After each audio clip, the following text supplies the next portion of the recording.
circonstances, il faut bénir le Seigneur. Des fois, il nous arrive dans la vie de rencontrer des situations qui sont parfois difficiles, mais les décisions que nous pouvons prendre, c'est ce qui peut déterminer notre avenir, c'est ce qui peut déterminer notre demain. Alors, lisons ce petit passage, c'est Philippiens chapitre 3, verset 1er.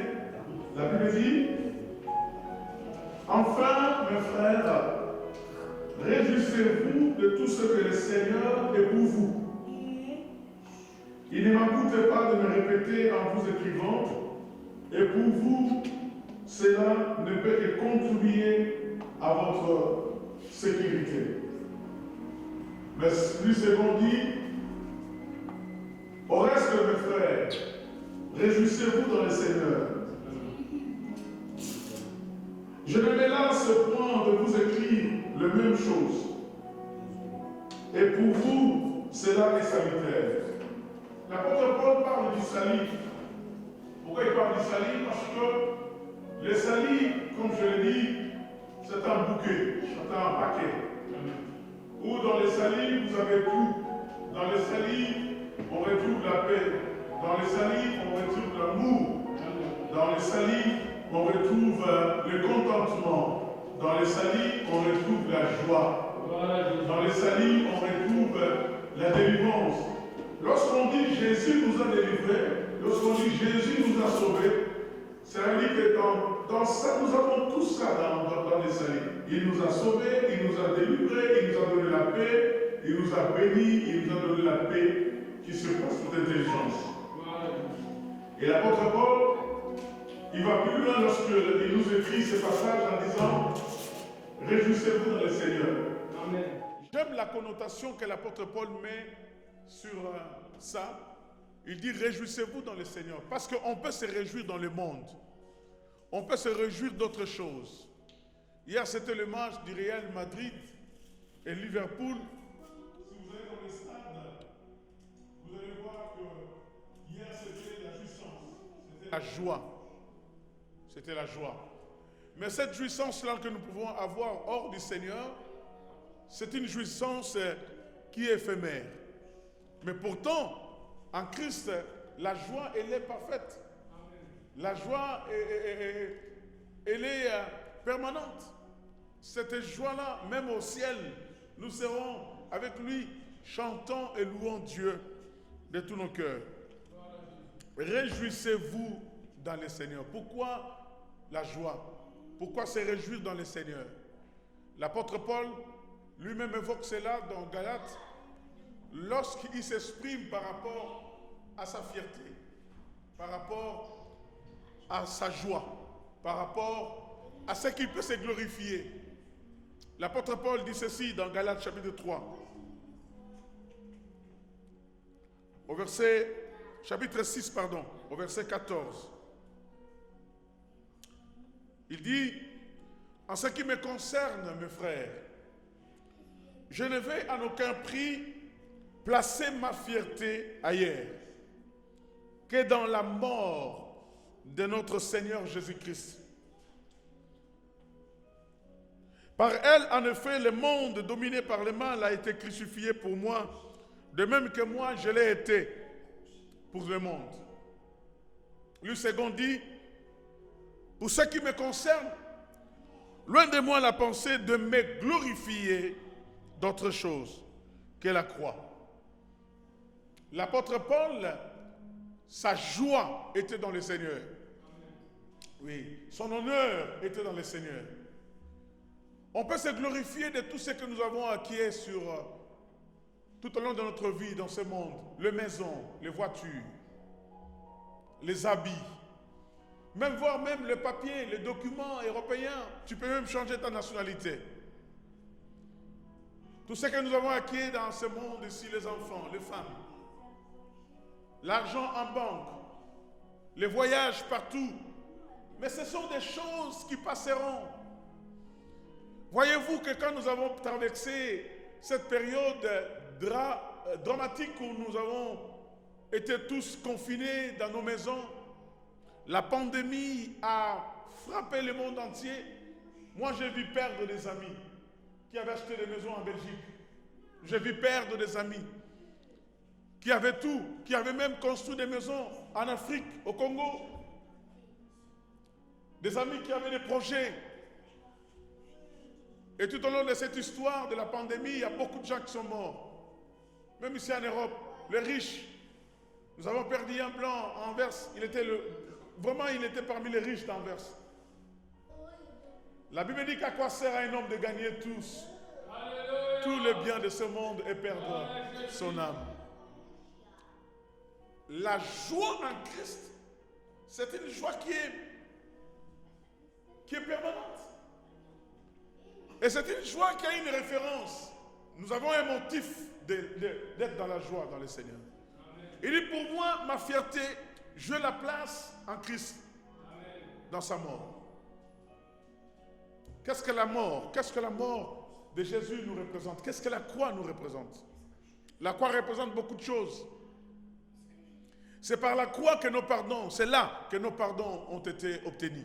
Nos péchés ont été pardonnés. C'est à la croix que même la paix que nous avons aujourd'hui, la Bible dit qu'elle est tombée sur nous.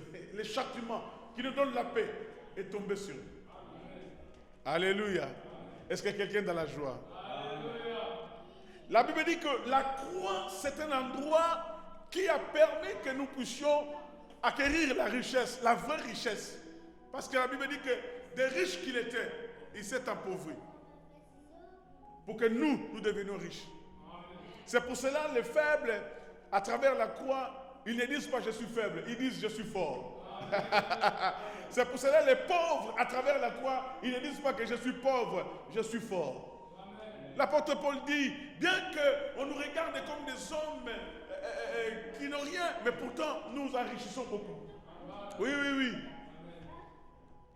C'est là par nous, par la croix de Jésus. Il dit, si Christ n'était pas ressuscité, notre prédication est vaine.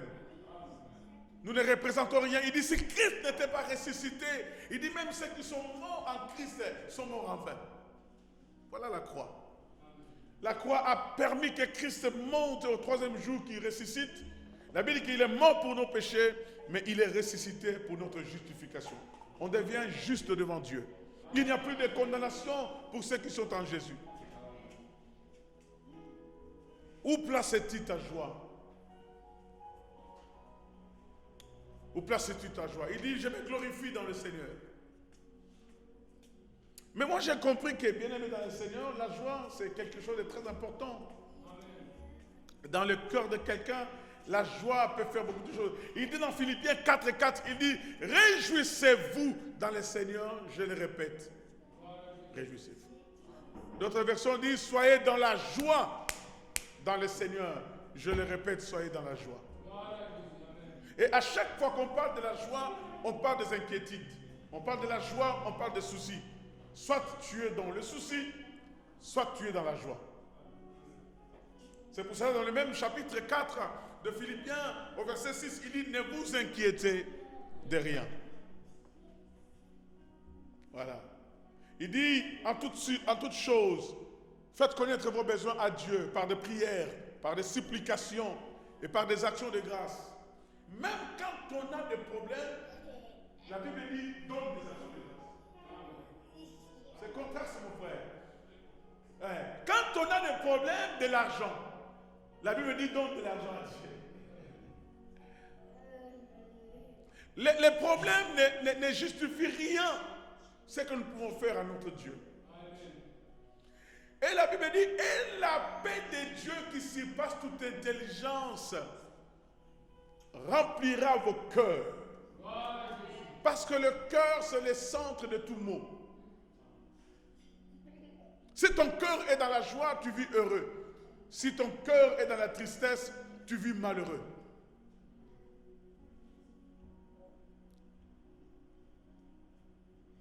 Mais j'ai compris, mon frère, il ne faut jamais être dans la tristesse. Parce que la tristesse te rendra malade. C'est la Bible qui le dit. Et on va le voir avec vous. Les inquiétudes dans le cœur de l'homme, la Bible dit que là-bas.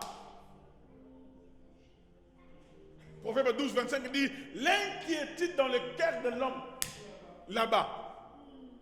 Parce que quand tu vis avec des soucis c'est comme des épines. C'est Christ qui le dit. Il dit, un semeur est sorti pour semer de la semence. Une partie de la semence est tombée dans les épines. Il dit, c'est comme une personne qui a reçu la parole de Dieu. Mais à cause des soucis de ce siècle présent, la parole sont étouffées et il n'y aura pas la reproduction. Les soucis, c'est comme un cancer qui ronge la vie de l'homme. Christ a dit, lequel d'entre vous, à cause de ces soucis, il peut ajouter une coudée de sa vie? Parce que tu t'en soucies, tu dis, un jour, je prolongerai une journée de ma vie. Niet. Il dit, ne vous inquiétez de rien, même pas de manger et de boire, même pas du lendemain, parce que le lendemain prendra soin de soi-même. Il dit, regardez les oiseaux, regardez les moineaux, regardez les passereaux. Ils ne sèment ni ne moissonnent. Mais votre Père les nourrit tous les jours. Et Christ va plus loin pour nous comparer avec des oiseaux. Il dit, ne valez-vous pas plus que les oiseaux? Un oiseau est un être humain. L'homme qui est fait à l'image et à la ressemblance de Dieu. On les compare avec l'oiseau. Parce qu'à un certain moment, les hommes se diminuent. Inférieurs même aux animaux et aux oiseaux. Mais Dieu, lorsqu'il te regarde, il te dit, tu vaux plus que toutes ces choses-là. Mais ils peuvent croire que Dieu peut les nourrir. Les oiseaux croient que Dieu peut les nourrir. Mais sauf toi, l'homme que Dieu a créé, et toi qui as Jésus-Christ, tu ne crois pas que demain, Dieu peut s'élever pour votre cas. Alléluia. Amen. Nous tous, nous avons vécu des problèmes de papier en Europe, mais aujourd'hui, nous sommes des Européens. Amen. Mon frère, nous étions avec lui à Lisbonne. Je parle des années 91, 92, 93, 94. On a souffert pour avoir des papiers. Tous. Mais aujourd'hui, nous sommes des Portugais, nous sommes des Belges. Alléluia.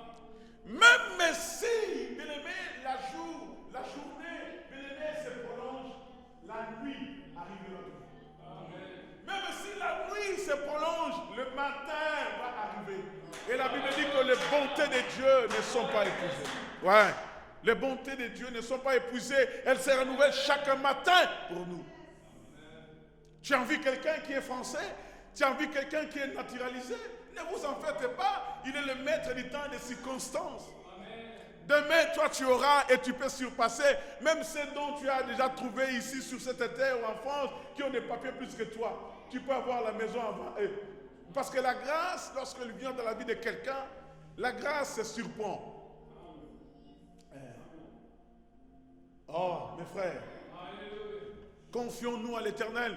Ne laissons pas nos cœurs être abondés de la peur ou de la tristesse. Disposons nos cœurs à être toujours joyeux. Soyez joyeux, mes frères. Soyez contents. Regarde 3 versets qui vont nous terminer ici. 3 versets, c'est les bons. Lisons avec moi, Proverbe.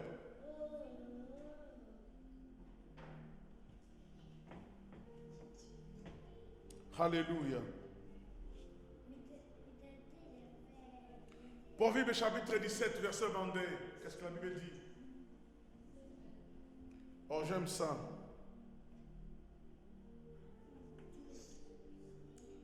Mon pasteur Blaise a une très belle version que je voudrais qu'elle lise.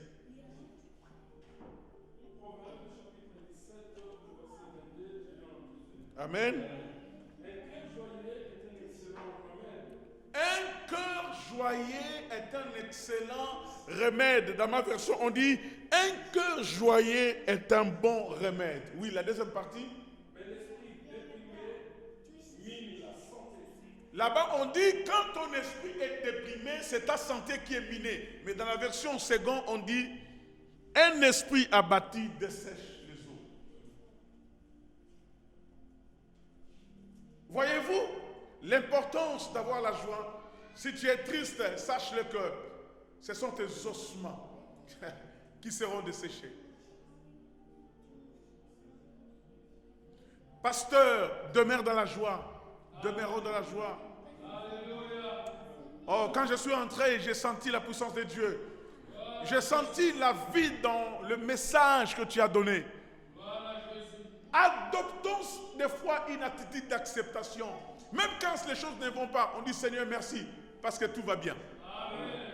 Alléluia. Amen. Oui, la Sunamite a dit tout va bien. Même bien même qu'elle a laissé son fils mort à l'intérieur de sa maison. Est-ce que ça va? Oui. Oh mon Dieu, tout va bien. Amen. Même à son mari, il dit tout va bien. Ne nous laissons pas, bien-aimés, être plongés dans les soucis. Parce que tu ne vas rien changer. En tout cas. La seule chose, tu diras, Seigneur, pour mon cas, je te laisse.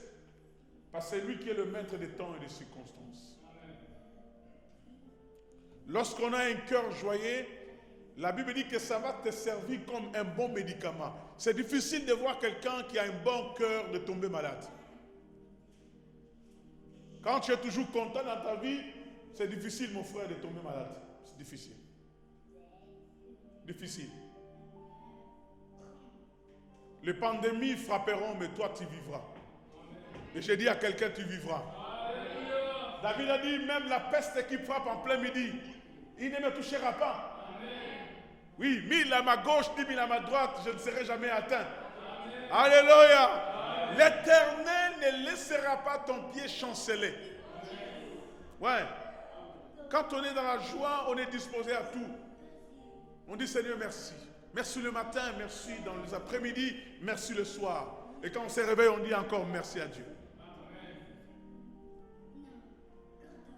Proverbe 15, pasteur. Au verset 13. Quelque chose de très bien.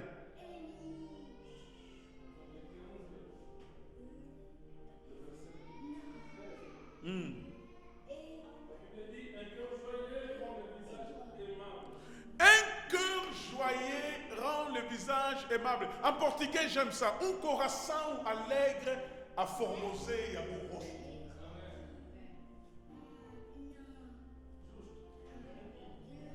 Un coração alegre.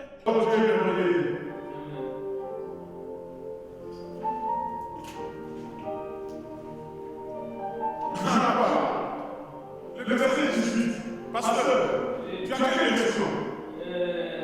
10 secondes. 10 secondes. Vas-y, 10 secondes. Chapitre 3, verset 18. 10 secondes.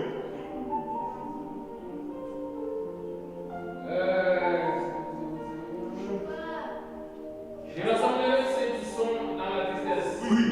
Loin des fêtes solennelles. Oui. Ceux qui sont sortis des tons saints. Écoute. L'opprobre. Tous ceux qui sont dans la tristesse, Dieu les refuse d'être associés dans la fête. Ah, il y a quelqu'un qui m'a pas saisi.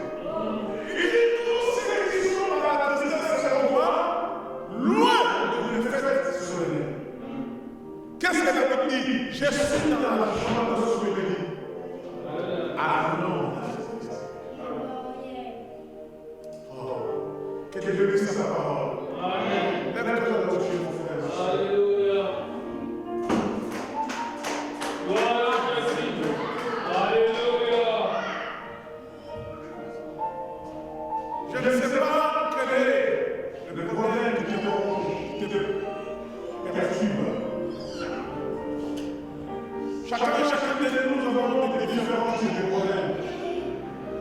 Parce que les problèmes que nous affrontons, c'est des faits de l'un à l'autre. Mais est-ce que je sache, Dieu a dit, il y aura aucune épreuve qui va te laisser te surpasser. Amen. Les épreuves, les problèmes, mais toi, tu ne seras jamais tué à cause de ces problèmes-là. Parce que tu auras toujours la capacité de surmonter ces problèmes. Je voudrais que quelqu'un dise à Dieu, Seigneur, change mon cœur. Donne-moi un cœur content, un cœur de joie. Ils sont là, les problèmes. Nous le savons. C'est permanent.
quelqu'un était mal, dormi ce soir, oh Dieu, que tu consoles.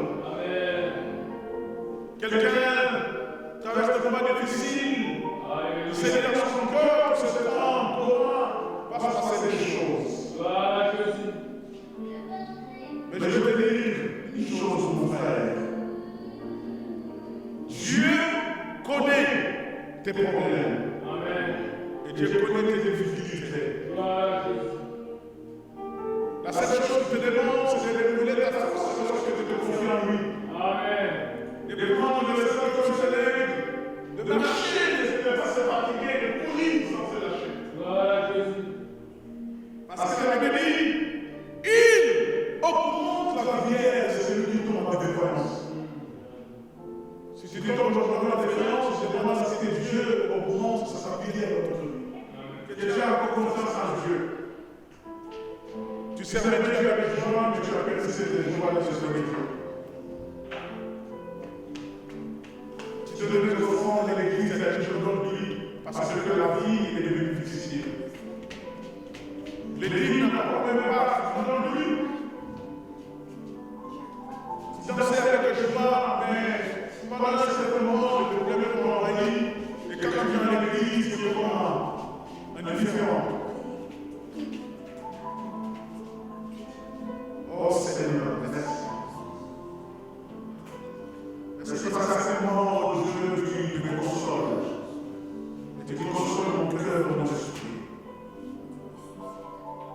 Tu as toujours une solution pour nous. Quand je suis arrivé, Seigneur, on a jeté quelque part, je me demandais, Dieu, je ne vais pas aller dans la vie des hôtels. Mais c'est vraiment tu as disposé un homme qui me logeait. Il a toujours une solution. Toujours une solution. Quand tu regardes ta parole, tu dis, Seigneur, je n'ai pas assez d'argent, tu as préparé quelqu'un pour te nourrir. Amen. Et Élie a pleuré, il a dit, non, je suis resté seul. Il dit, non. Je n'ai pas resté seul. Il y a encore d'autres personnes que j'ai aimées. Et cependant, il était là loin, Dieu envoie même le corbeau pour aller les nourrir. Je veux que la bénédiction de l'Éternel soit sur toi, ma soeur. Tu ne sauras pas quand ça va venir, mais ça viendra. Je t'ai promis, ça viendra. Ça viendra. Peut-être ce soir, peut-être demain. Peut-être maintenant, pendant que tu ouvres ton cœur, sa bénédiction de l'Éternel. Et ça change. Tu es merveilleux. Parce que je crois la position de la parole. Elle ne sort jamais avant sans avoir fait ce qu'à quoi elle a été demandée de faire. La Bible dit qu'elle n'entre jamais sans avoir accompli sa mission. Et la Bible dit qu'elle a envoyé sa parole pour nous guérir. Sois guéri de ta maladie, de ton infirmité. Au nom de Jésus. Réjouissez-vous dans les Seigneurs. Seigneur, je bénis ton Père, je bénis ton Seigneur, le pasteur de l'eau, ses enfants. Je bénis cette assemblée, je bénis cette maison. Alléluia. Je bénis son travail. Alléluia. Je bénis tout ce que tu fais. À la gloire de ton nom. Amen.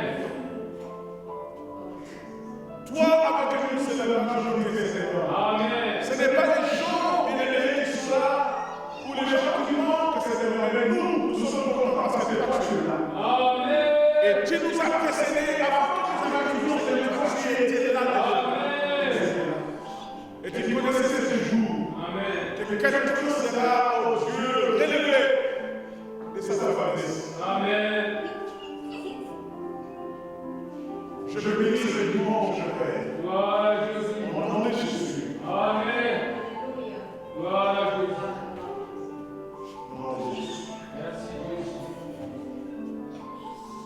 Amen. Amen. Est-ce que vous pouvez acclamer Alléluia.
le jour où il a vu Jésus dans sa chambre. Parce que ses parents sur le judaïsme, ils ne croyaient pas au Messie qui était déjà venu. Ils attendent jusqu'à présent. Mais lui, une fois dans sa chambre, Christ était apparu. C'est mon fils, je peux lire ici. Voilà, donc j'ai apporté quelques ouvrages. Sinon, si vous êtes intéressé, vous pouvez les prendre. Mais aujourd'hui, c'est un peu spécial. En tant que missionnaire, tu peux avoir un écrit que tu veux bénir au nom de Dieu. Je donne pas l'écrit, tu dis, au nom de Dieu, quand je prends ce livre ici, je veux te bénir à son nom. Alors tu peux le faire volontiers, au nom de Jésus. Merci, pasteur. Merci, Dieu. Que le Seigneur vous bénisse. Amen. Acclamez pour la gloire du Seigneur. Acclamez pour la gloire du Seigneur. Notre Dieu fidèle, dit Amen. Notre Dieu fidèle, dit Amen. Oh, Dieu est bon. Il est bon, c'est le Seigneur Christ. Nous avons un Dieu qui nous aime tellement, et qui parfois quand il parle, parfois nous clairement avec des émotions. Amen. Et Dieu, c'est Dieu qui parle.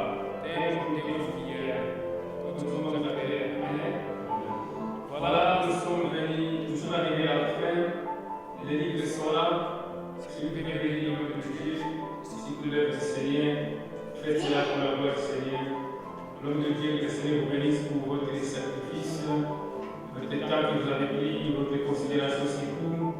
C'est vraiment un signe de reconnaissance de ma part. Les autres défis, l'homme de Dieu, vous connaissez, je ne vais pas les lier. Après, je les contacte à la fin. Il faut que je les contacte quand même.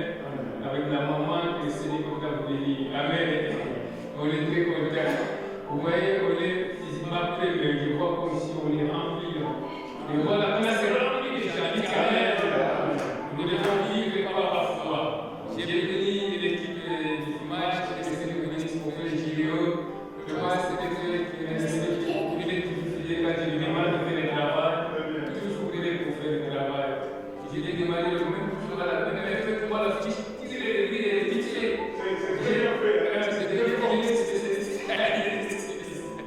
C'était le professionnel. Moi, je fais de ma façon, mais non, ça n'a rien à voir avec lui. Que le Seigneur vous bénisse. Amen. Que le Seigneur bénisse les pratiques, les maçons, les loin des sacerdotes, des taverniers, les transports sont ici aujourd'hui, mais par la grâce, ils sont là. La grâce, ils sont les enfants, ils sont bloqués ici. Avant que la grâce, ils sont là. Voilà, nous voulons sa famille, les Seigneurs qui ont béni. Voilà ma chère Kéliga, Réjeanne, bien Kéliga, Réjeanne, ma femme, elle est là. Aujourd'hui, c'est des filles de femmes. Ça doit être la vie, voilà.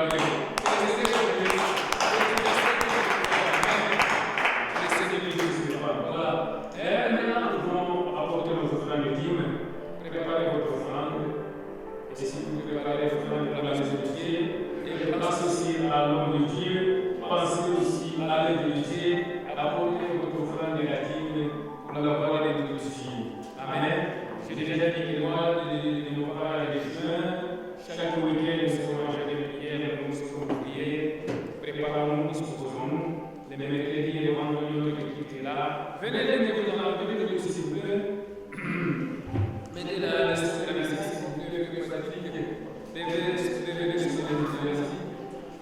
et le Seigneur commence à glorifier pour tout ce qui est passé dans ce lieu. Nos bien-aimés qui ne sont pas là, appelez-les, motivez-les, fortifiez-les.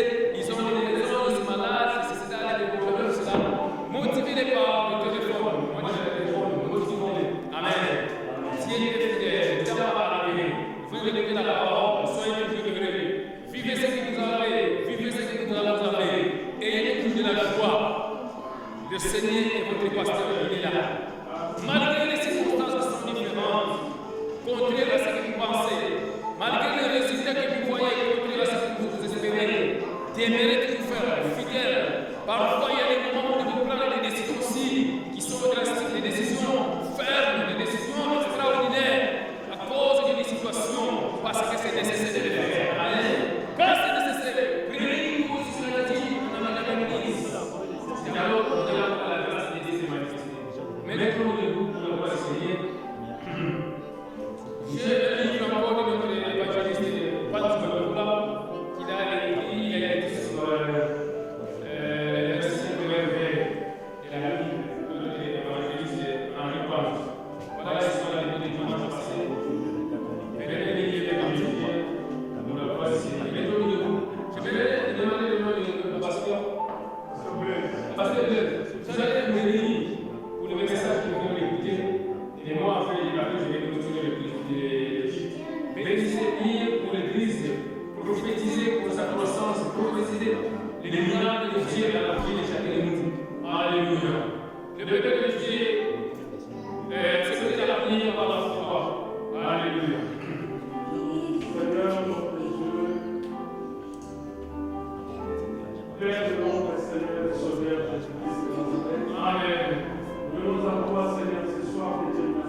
Nous accompagne